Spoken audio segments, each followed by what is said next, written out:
नमस्कार दोस्तों, आज की इस वीडियो में हम लोग जो इकोनॉमिक के पी बाई क्यों का मोस्ट इम्पॉर्टेंट क्वेश्चन को देखेंगे, जो कई बार विभिन्न परीक्षाओं में रिपीट हो चुका है और अभी तक रिपीट हो रहा है।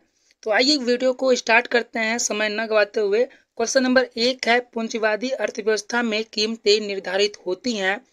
पूंजीवादी अर्थव्यवस्था में कीमतें किस पर निर्धारित होती हैं, वो हमसे पूछ रहा है।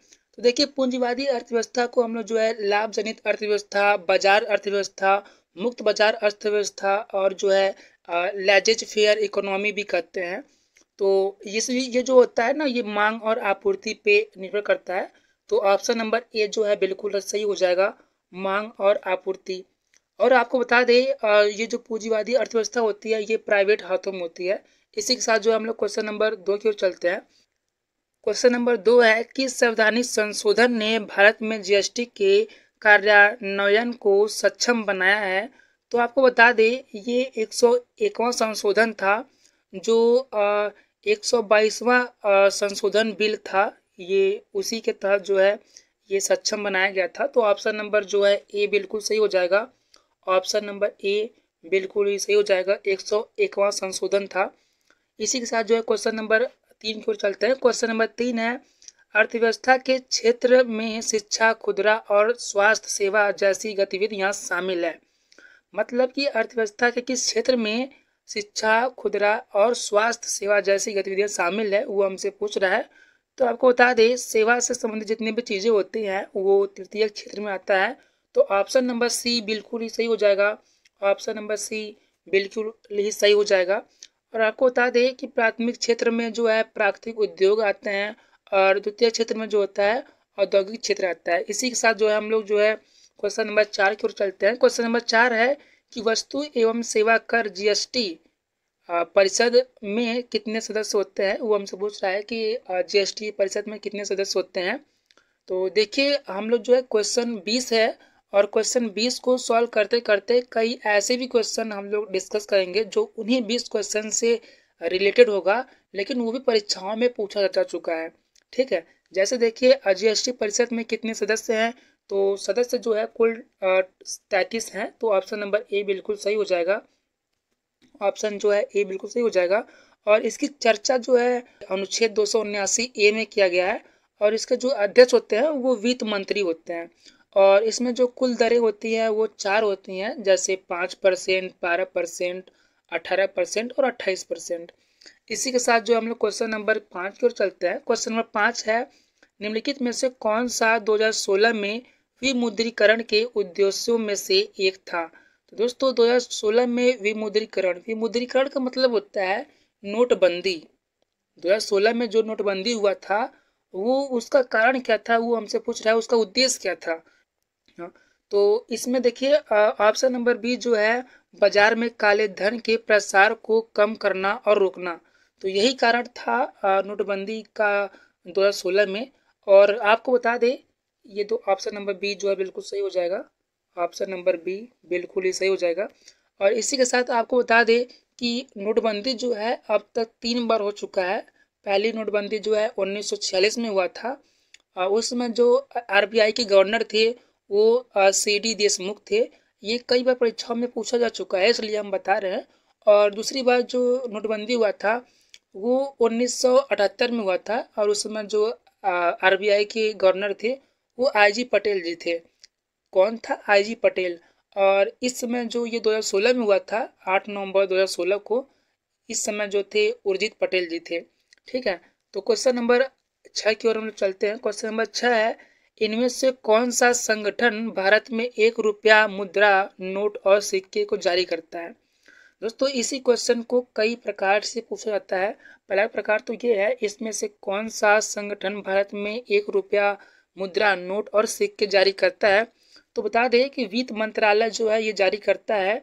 जो एक का सिक्का होता है, एक का जो नोट होता है, एक का जो नोट होता है और सिक्का होता है, उसको वित्त मंत्रालय जारी करता है। तो ऑप्शन नंबर सी जो है इस क्वेश्चन का बिल्कुल ही सही हो जाएगा।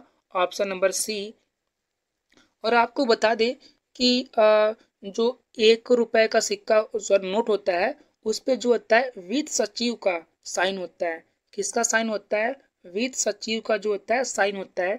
इसी के साथ जो हम लोग क्वेश्चन नंबर 7 की ओर चलते हैं। क्वेश्चन नंबर 7 है, भारत में सार्वजनिक क्षेत्र का सबसे बड़ा बैंक कौन सा है? भारत में सार्वजनिक क्षेत्र का सबसे बड़ा बैंक कौन सा है? तो देखिए, भारत में सार्वजनिक क्षेत्र के टोटल जो है 12 बैंक हैं। उसमें से सबसे बड़ा बैंक जो है ये SBI है, जिसे हम लोग भारतीय स्टेट बैंक कहते हैं। तो ऑप्शन नंबर बी बिल्कुल सही हो जाएगा। ऑप्शन नंबर बी बिल्कुल ही सही हो जाएगा। तो ऑप्शन नंबर बी इस क्वेश्चन का आंसर हो जाएगा। और आपको बता दें कि इसकी स्थापना जो है 1 जुलाई 1955 को हुआ था और इसका मुख्यालय मुंबई में है। और पुराना नाम की बात करें तो इसका जो है पुराना नाम जो था इंपीरियल बैंक ऑफ इंडिया था। इसी के साथ जो हम लोग जो है क्वेश्चन नंबर 8 की ओर चलते हैं। क्वेश्चन नंबर 8 है, राजकोषीय नीति किसके द्वारा तैयार की जाती है? भारत में राजकोषीय नीति किसके द्वारा तैयार की जाती है? तो आपको बता दें ये जो है वित्त मंत्रालय द्वारा तैयार किया जाता है। तो ऑप्शन नंबर जो है सी बिल्कुल सही हो जाएगा। वित्त मंत्रालय, ऑप्शन नंबर सी बिल्कुल ही सही हो जाएगा। इसी के साथ हम लोग जो है क्वेश्चन नंबर 9 की ओर चलते हैं। क्वेश्चन नंबर 9 है, वस्तु एवं सेवा कर यानी कि GST लागू करने वाला पहला देश कौन था? दोस्तों ये क्वेश्चन कई बार रिपीट हुआ है। वस्तु एवं सेवा कर यानी कि GST लागू करने वाला पहला देश कौन था? तो आपको बता दें ये फ्रांस में सबसे पहले लागू हुआ था। तो ऑप्शन नंबर ए जो है बिल्कुल ही सही हो जाएगा। आप देख रहे होंगे कि जो क्वेश्चन है इसमें ऑप्शन कभी कभी ABC लिखा है, कभी कभी 1 2 3 लिखा है। तो ये ऐसा इसलिए लिखा है कि जिस प्रकार से ये परीक्षा में पूछा गया था सेम उसी को जो है कॉपी यहाँ पे किया गया है, उसमें कोई बदलाव नहीं किया गया है। इसीलिए इसी प्रकार से किसी में 1 2 3 किसी में ABC करके लिखा है। तो ऑप्शन नंबर ए जो है ऑप्शन नंबर 1 जो है बिल्कुल सही हो जाएगा, फ्रांस से। और बता दें फ्रांस में 1954 में जो है ये लागू हुआ था। और इसमें जो भारत में चल रहा है इसका जो मॉडल है ये कनाडा का है और ये दोहरा मॉडल होता है। ठीक है, इसी के साथ जो है हम लोग क्वेश्चन नंबर 10 की ओर चलते हैं। क्वेश्चन नंबर 10 है, निम्नलिखित में से कौन सा भारत का पहला पेपरलेस बजट था? निम्नलिखित में से कौन सा भारत का पहला पेपरलेस बजट था? तो दोस्तों आपको बता दें 2021-22 का जो बजट था वो पेपरलेस बजट था, क्योंकि इस समय जो था ये कोरोना चल रहा था। तो इसलिए जो है ये क्वेश्चन नंबर 10 का जो आंसर हो जाएगा ऑप्शन नंबर 4 हो जाएगा। ऑप्शन नंबर 4, ऑप्शन नंबर जो है 4 बिल्कुल सही हो जाएगा। और ये पेपरलेस जो बजट है वो 1 फरवरी 2021 में आया था। ठीक है, इसी के साथ जो हम लोग क्वेश्चन नंबर 11 की ओर चलते हैं। क्वेश्चन नंबर 11 है, गरीबी हटाओ का नारा किस पंचवर्षीय योजना में शामिल किया गया था? और दोस्तों आपको बता दें ये क्वेश्चन जो है कई बार रिपीट हो चुका है विभिन्न विभिन्न परीक्षाओं में। दोस्तों इसका आंसर जो है 5वीं पंचवर्षीय योजना हो जाएगा। तो इसी के साथ जो है ऑप्शन नंबर ए बिल्कुल सही हो जाएगा। ऑप्शन नंबर ए पंचवर्षीय योजना जो है ये 5वीं योजना थी जो जिसमें जो है गरीबी हटाओ का नारा दिया गया था। इसी के साथ जो हम लोग क्वेश्चन नंबर 12 की ओर चलते हैं। क्वेश्चन नंबर 12 है, बेरोजगारी शब्द का अर्थ है। बेरोजगारी शब्द का अर्थ क्या होता है? ये क्वेश्चन तो आप लोग ऐसा करते हैं आप लोग को इसका आंसर पता होगा, क्योंकि आप लोग खुद इसमें बेरोजगारी का सामना कर रहे हैं, तो आसानी से पता होगा इसका जो है उत्तर क्या होता है।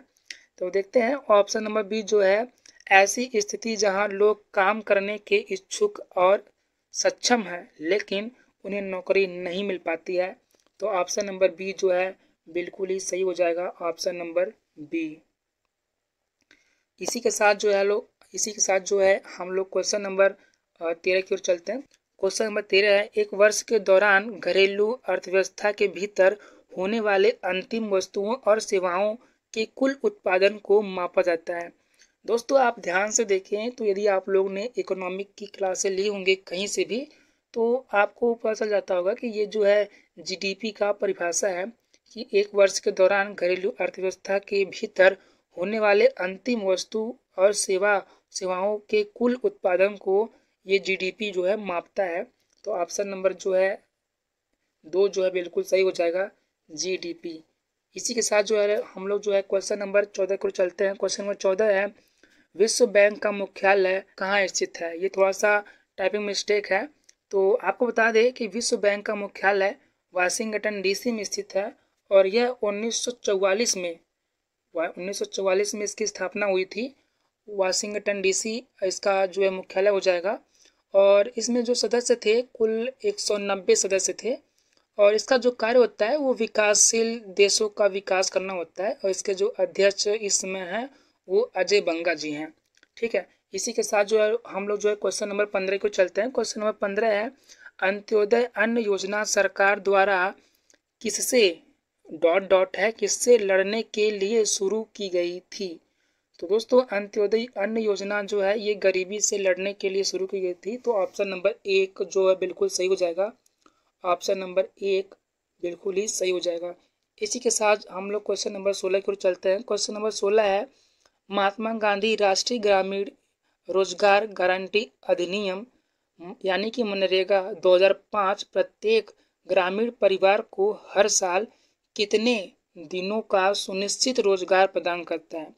दोस्तों ये क्वेश्चन कई बार रिपीट हुआ है।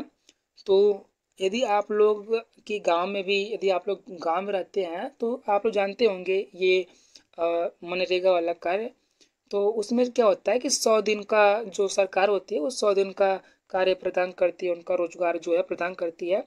तो ऑप्शन नंबर जो है ए बिल्कुल सही हो जाएगा। 100 दिन का जो है रोजगार प्रदान करती है। ऑप्शन नंबर ए बिल्कुल ही सही हो जाएगा। इसी के साथ हम लोग जो है क्वेश्चन नंबर 17 की ओर आते हैं। क्वेश्चन नंबर 17 है, कौन सी पंचवर्षीय योजना अपने समय से 1 वर्ष पहले निलंबित कर दी गई थी। कौन सी पंचवर्षीय योजना अपने समय से 1 वर्ष पहले निलंबित कर दी गई थी।